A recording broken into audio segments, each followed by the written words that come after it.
Hey Rodney, what do you need? Yeah, so what it is I've got these old photos from an old photo album from before the smartphone picture phone days. I have a bunch of them and they need to be scanned in so that I can use them so they can be used in a slideshow at a family event. Any chance you can help me with that? Sure, no problem. I can help you with that. I'm sending you a link. Let Cool. me know when you have it. Got it. Great, let's watch, and we'll chat after. Okay.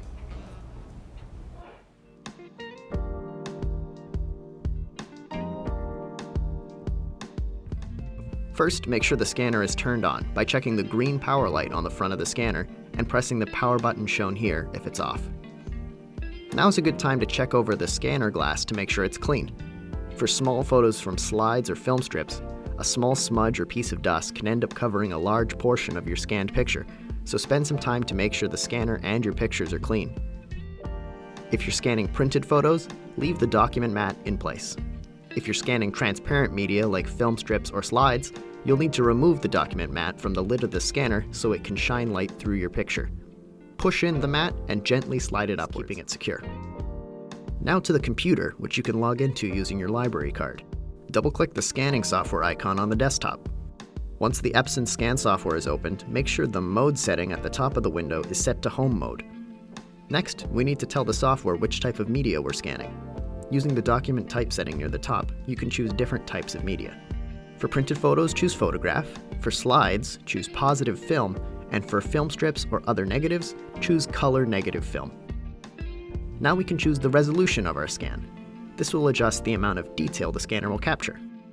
A high quality resolution for images is around 300 dpi or dots per inch. However, each individual picture on a film strip or slide is quite small.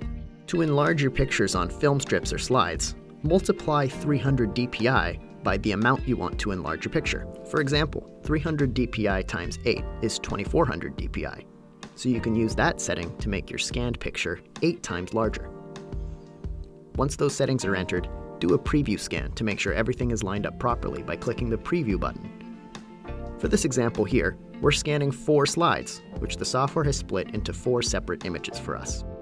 We can then click on an individual image and use the rotate and mirror buttons to adjust how the picture will be scanned.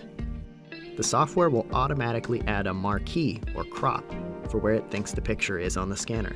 This shows up as a box with a dashed line in each image. You can remove this marquee and scan the whole image with the Erase Marquee button. We can also click the All button to select all images so we can rotate, mirror, or erase the marquee for all of them at once. Finally, we can choose which pictures to scan and digitize. The software will scan all your pictures by default, but you can untick the box under an image and it will save some time during your scan by ignoring that picture. Once everything looks good, click the Scan button in the main window. This will open a window with some options for how to save your images. You can choose where to save your images, like to a USB, by clicking the Browse button. You can change the file name using this text box. And for image format, there are 2 formats you should know about. JPEG is the most common standard for image formats, and slightly reduces image quality to make very small image files, perfect for directly sharing your pictures. The TIFF format keeps all the original quality of your scan, but in a much larger image file. Use this format if you plan on editing, touching up, or using your images for another digital creation project before you'll share them. Clicking OK here will begin the scanning process, which will take some time to complete depending on the size and amount of pictures being scanned and the resolution you chose. Once the scan is done, you can review your images in the folder you selected and repeat the scanning process as needed. Then, once you're done your scanning project, remember to eject your storage device if you brought one. Thanks for watching. For a more in-depth guide on digitizing photos and other digital creation resources, go to vpl.ca/inspirationlab for guides, workshops, and info about the other digital creation tools available at the library. What if I can't make it to the library though? Is there another way? Then try out this phone app. I'll send you the link. Tell me what you think. Don't let your old printed photos collect dust in a shoebox. Give them new digital life with Google's PhotoScan app. It's free on iOS and Android, and it's an easy way to preserve printed memories. You don't even need to take the photo out of the picture frame or photo album. With the PhotoScan app, hover over your print, make sure it's centered on the screen, and snap a picture. Next, the app needs you to align the center circle over 4 dots. You'll want to hover until the circle turns blue and disappears. During this process, it's actually taking multiple pictures and stitching all the data together, eliminating any parts that are bright white with glare from the light. It then automatically processes the image, cropping out the table or frame around it. You can adjust the corners if it's a little off. The size of the print doesn't matter. This will scan extra large photos and tiny wallet prints just fine. Keep in mind, this isn't going to be as perfect as using a high-end flatbed scanner, but hey, it's free and quick to use. The coloring may be off depending on the lighting in the room. I found my scans look slightly washed out, but you can boost the color in the Google Photos app. When you're ready to save, tap the corner arrow and then tap Save All. The photos are now in your camera roll and also synced with Google Photos, which is a free way to back up your phone's pictures to the cloud. Then open the Google Photos app if you want to do some editing. You can tap the pencil and then the middle icon to adjust settings. Expand the light option to fine-tune things like contrast, highlights, and shadows. Expanding the color menu gives you options to boost saturation or simply single out the saturation of one thing, like skin tones. If there's sky or ocean in the picture, you can just boost the saturation of the deep blues in the shot. Once you save your changes, you can click the share icon to send it to anyone in your contacts list. They'll get a link to save the photo, even if they don't have the app. PhotoScan is a handy app to capture photos when you're going through pictures at a relative's home, and using it can certainly boost your Throwback Thursday game. For CNET, I'm Bridget Carey. This is great, Brian. Hey, I got some VHS tapes as well. Can we do something with those? Absolutely. Let me send you one more link. Okay.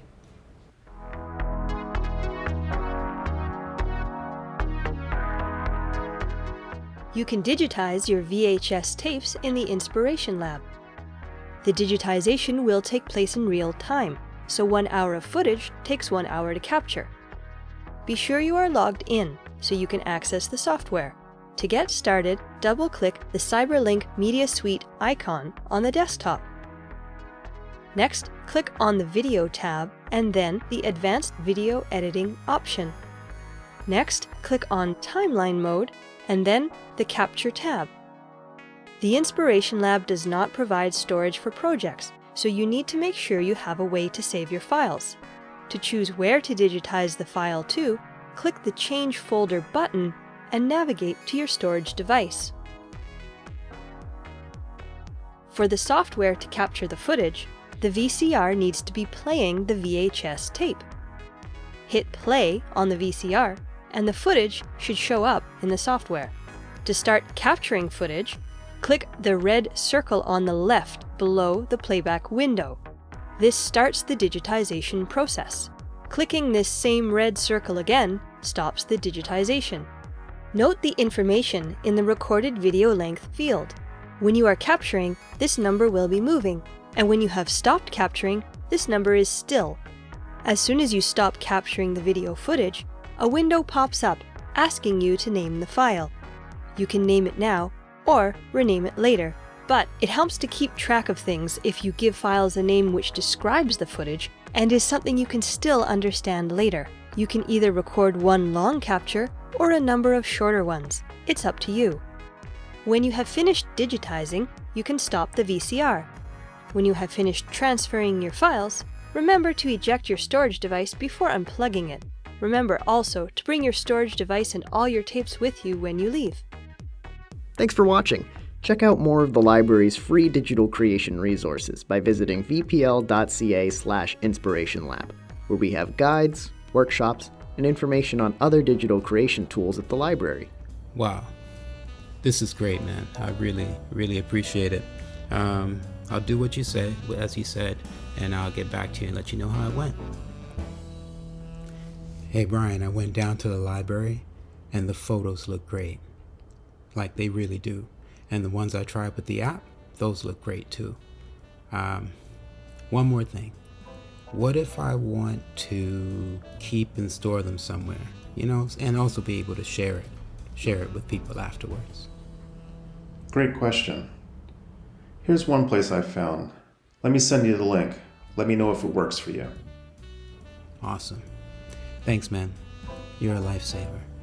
Appreciate it.